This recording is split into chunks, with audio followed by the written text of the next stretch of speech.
Hello, Glowing Harp Festival 2024. Thank you very much for having me.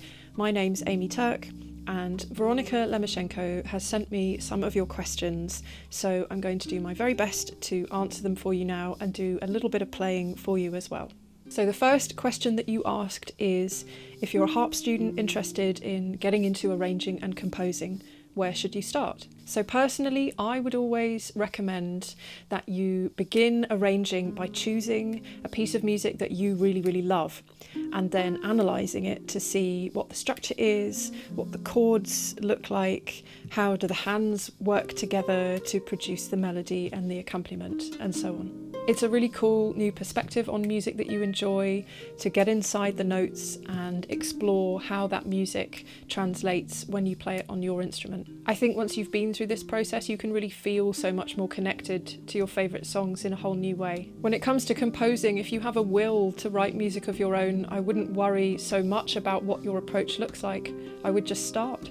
If you listen to lots of music that you love regularly, those influences will shine through in the music that you write.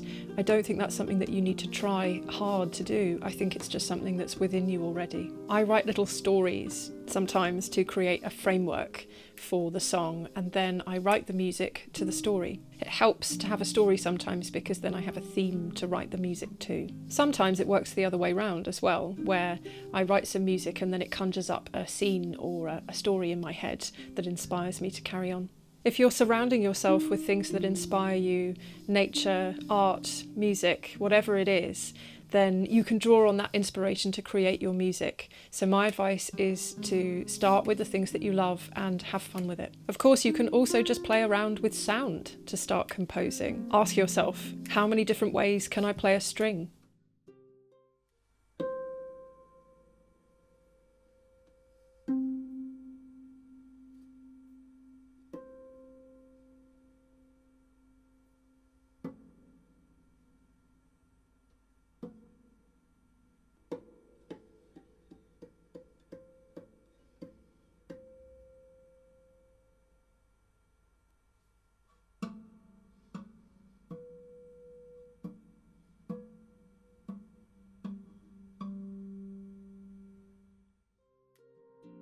What other interesting ways can you get your harp to produce sounds? And how about, what household objects do you have to hand that you could bring to the harp that might change the sound?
One final thought is, if you can get access to notation or sequencing software, this can really speed up the process of arranging and composing. I started out with Sibelius when I was a teenager, and it's a great way to quickly write down ideas and then be able to play back what you've got as well. There are also plenty of free options like MuseScore or sequencing software that's free like GarageBand and Reaper to get you started. So the next question that you asked is, how did you get the idea for your style and how did you develop it? When I was a student at university, I discovered the world of percussive acoustic guitar, and I went to concerts to see artists like Andy McKee and John Gom. And seeing artists like this gave me the idea that the harp is also a hollow wooden box. and so why not make drum sounds with it? After that, I did a lot of arranging, particularly of pop and rock songs, in order to teach myself how to interpret those styles as a harpist and how to work with drum parts to fit them around my playing. Gradually, I started writing my own songs, and this really motivated me not only to implement the percussion actions that I'd developed, but also to push those techniques as far as I could. It's taken me 15 years so far to get where I am now with my percussive playing, and I'm still learning all the time. When I first started out, I taught myself to play snare drum and bass drum like sounds. To begin with, I could only work out how to make a bass drum sound with my left hand, because I was able to reach over to strike the soundboard, which is a softer part of the harp to hit. It's also an easily accessible place for the hand, which meant that I was able to get from the soundboard back to the strings to play things there as well.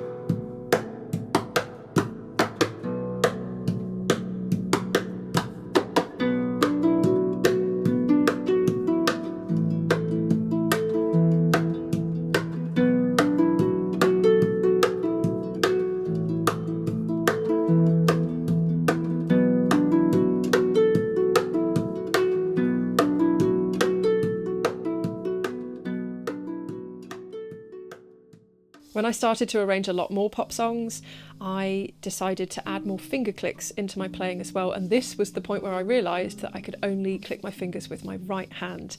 So then I taught myself to click my fingers with my left hand too.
I started to find that I wanted more bass drums, and my left hand wasn't always free.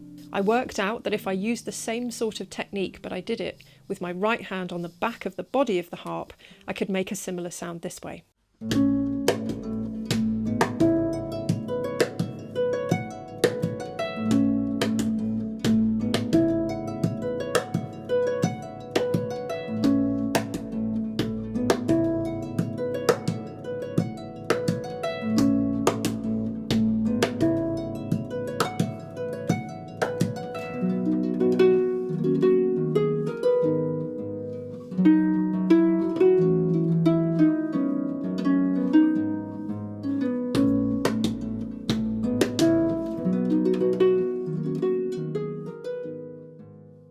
And many pop songs later, I was inspired to write my own music using the techniques that I'd developed and try to push them a bit further too. One example of this is my song Courage, which features bass drums, snare drums and finger clicks alongside some two-handed techniques like muted strums. I wrote the muted strums into this song to try and replicate the sounds of record scratches that I heard in pop and R&B growing up in the 90s.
So your third question was, do you use original scores when you arrange a piece, or do you work it out by ear? I would always recommend giving it a try, working things out by ear. It's so important to work on your listening skills as a musician, and this is a skill which can really help you in lots of different aspects of your career. However, sometimes it can really help to get a reference score to speed things along when you're arranging. This is certainly the case if you're arranging something classical, where the score is readily available. When I first started out as an arranger, there wasn't a lot of sheet music available for the songs that I wanted to play. What was available in the realm of pop and rock songs was often simplified, easy piano, and often these weren't very accurate. So in the end, I found that I preferred to work things out by ear so I could capture all the details in the music that I enjoyed as a listener. I found I learned more about the music by working it out by ear anyway, and I often still work this way because it's such good practice and I enjoy the challenge. Your fourth question was about my equipment that I use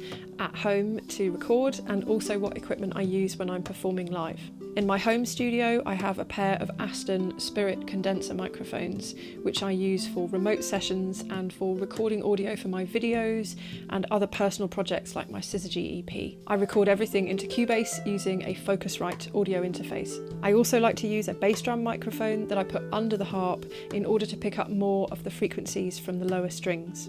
I use a Shure Beta 91A microphone, and this is ideal because it's designed to sit on a flat surface like the floor. For live shows at the moment, I still work purely acoustically with my pedal harp, but I also take my Harp E with me, which I run through a Mooer Prime S1 effects pedal and a little Roland acoustic amp. And your final question was, you have an academic education. How much has this training and experience been helpful to you? So for me personally, I think the greatest things about having had an academic education in music are the opportunities to perform regularly, the chance to spend as much time as possible learning, developing your skills and improving your technique, and finally, having the chance to meet many like-minded people. The friends I made while I was studying at the Royal Academy of Music in London are people who I still keep in touch with regularly now and who inspire me hugely with their professional achievements. Having a time in my life where I was totally dedicated to practicing, studying and performing has given me a framework for learning new music and skills that I will take with me for the rest of my life. And of course, having input from world-class musicians is an invaluable experience. I made many pages of notes in all my lessons and masterclasses, and I still think regularly about the advice of all those teachers that I had the privilege of working with. Of course, I do think that a love of learning and a desire to live your life through music is something that can be created in lots of different ways. So I don't think it's essential to have